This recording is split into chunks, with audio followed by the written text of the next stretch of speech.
Are you ready to expand your mind and challenge your beliefs? Look no further. Your digital doppelganger is here to bring you the latest and greatest ideas worth spreading. Today, we will unlock the power of self-improvement and discover the hidden benefits of therapy. Join me as we explore the techniques and insights that can help you overcome common psychological issues and live a happier, more fulfilling life.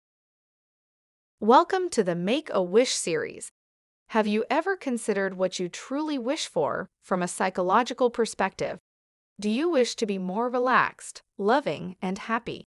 Or perhaps more assertive and confident? Basically, you can have it all. But if you have such a wish, you should formulate your goal as specifically as possible. Only then can you verify that you will achieve it in the end. Maybe you're familiar with the SMART formula from the business world. The term is made up of the initial letters of the 5 characteristics that your goal should ideally have. It should be specific, measurable, attractive, realistic, and time-bound. Such specific goals are much more efficient than a vague, "I wish I were less stressed," not only in your career, but also for your personal life. So the rule of thumb is, if you want to bring about a psychological change in your life, you should define your goal as precisely as possible. Let's assume that you want to be happier. How would you know that you are happy? Imagine going into your happy future and thinking about what a normal, happy day would look like. Maybe when you wake up, you don't think about your worries right away, but rather yawn comfortably and look forward to the day. Or you remain completely relaxed even when your children refuse to put on their jackets. Perhaps you finally have the desire to meet your friends again on the weekends. Your headache from tension is gone. Wonderful. Write it all down and determine by when you want to achieve these individual goals and what steps you want to take. That way, it is much more likely that you will actually make progress. Stress is a common issue that affects many people and can cause mental health problems. But don't worry, you have many resources to help you manage stress. First of all, it's important to understand that stress is a normal part of life and that everyone handles stress differently. Some factors, such as genetics and socialization, play a role in how we cope with stress. One way to manage stress is by imagining a psychological jar. This jar represents your stress level and is filled with 2 things: your natural stress level or vulnerability and acute stressors like work or personal issues. The more vulnerable you are, the less stressors you can handle before the jar overflows. The good news is that you can install a drain in your jar by activating positive resources. This means finding activities that recharge you and help you manage stress. This can be anything from exercise to spending time with loved ones to enjoying a hobby. Try to incorporate these stress-relieving activities into your daily routine as often as possible. Change your habits for the better. We all have habits that drive us crazy. Maybe you find yourself constantly checking your phone for notifications, even when you're trying to go to bed. Or perhaps you get frustrated every time your spouse leaves dirty dishes in the sink. These habits are a natural part of being creatures of habit, but they can also be changed.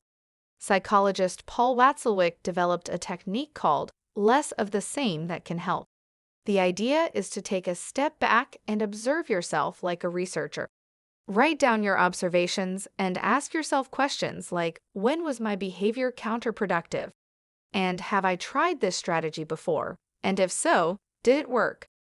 By taking a step back and reflecting on your behavior, you can gain a new perspective and try new strategies. For example, the next time you find yourself checking your phone, try turning it off and reading a book instead. Keep track of how this new strategy works for you. Another technique for changing habits is called stimulus control. This involves avoiding situations that trigger your unwanted behavior. For instance, if you want to break the habit of overeating junk food, try not keeping it in your house. Instead, stock up on healthy snacks like fruits and vegetables. Remember, changing habits takes time and effort, but it can be done. Keep trying new strategies and keep track of your progress. Before you know it, you'll have developed healthier habits that make you feel better.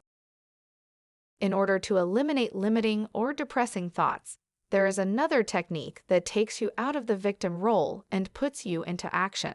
This technique is based on language. Pay attention to how you talk to yourself and how you talk to your friends. For example, we say, I have to far too often. Oh no, I have to get up early tomorrow because I have to stop by my sick cousin before work. Damn, I have to be well rested because I have to give this important presentation. This may be an accurate description of your day, but it's also dangerous. The word have to alone releases a lot of negative associations in your mind. You also think of obligation, pressure, and stress. If you have to do something, you have no freedom. Just leave the word out. Tomorrow I would like to get up early because I would like to bring something by my poor cousin before work. I'd better go to bed early and hopefully be well rested. I'd like to give a great presentation at the office afterwards. These sentences describe exactly the same thing, but evoke completely different emotions, right? These emotions also influence your subconscious and make you feel in control, because that's exactly what you are. You are in control of how you feel. If you want to change your behavior, there are things you can do to make a difference. Let's delve deeper into the depths of our psyche. What's the cause of most behaviors? That's right, our emotions. At this level, too, you can do a lot for your well-being. To do this, you first need to understand the basics of your emotions. Normally, we assume that they have a certain trigger. For example, imagine someone cuts you off and risks an accident. That makes you angry. So far, so normal. But it gets interesting when you add an intermediary step to this mechanism. Between the trigger, the reckless driver, and the consequence, your anger, there is still something, your belief system. In reality, it is this system of beliefs and ideas that determines your emotional reaction. Let's rewind once again. Someone cuts you off. Your unconscious belief system whispers to you, "What an idiot. They're trying to provoke me. They probably think the world belongs to them, and I have nothing to say." And it's this idea that makes you angry, not the behavior of the culprit. So if you want to better understand and even influence your feelings, you need to pay attention to this intermediate step. It works similarly to the less of the same technique you just learned. You take a step back and observe the whole thing from a distance. Once you have an idea of what your belief system is trying to communicate to you, you can consciously replace this message with a more appropriate one. For example, you could remind yourself that there might be a reason for the other person's rush. Perhaps they're taking their child to the emergency room because they've fallen badly. What does your emotional reaction look like then? You'll probably have understanding, silently wish them luck, and drive on calmly. You may have noticed that emotions often come automatically and can sometimes not be very smart. Fortunately, in addition to our emotions, we also have our mind, which has evolved over time. Our mind works with much more system and can be directly influenced by us. However, this can be tiring. Most of the time, your mind does what it wants and ends up getting stuck in dead ends, which we often refer to as pointless worry. If you are frequently trapped in the negative thought cycle, we are here to help you stop it. First, it's important to realize that your brain values negative thoughts more highly than positive ones. This is due to evolutionary reasons.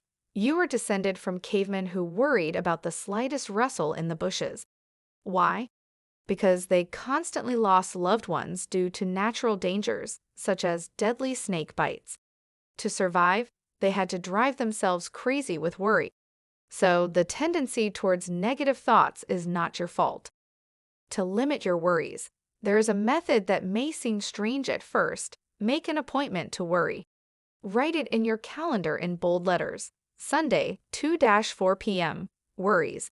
Do this regularly, for example, every 2 weeks. Just the fact that you have this appointment will make it easier to push aside worries when they arise. You can briefly note your concerns and then simply put them away until your next appointment. Then, on Sunday at 2 p.m., take out your notes and review them with a critical eye. What exactly are your fears? How realistic is it that they will actually happen?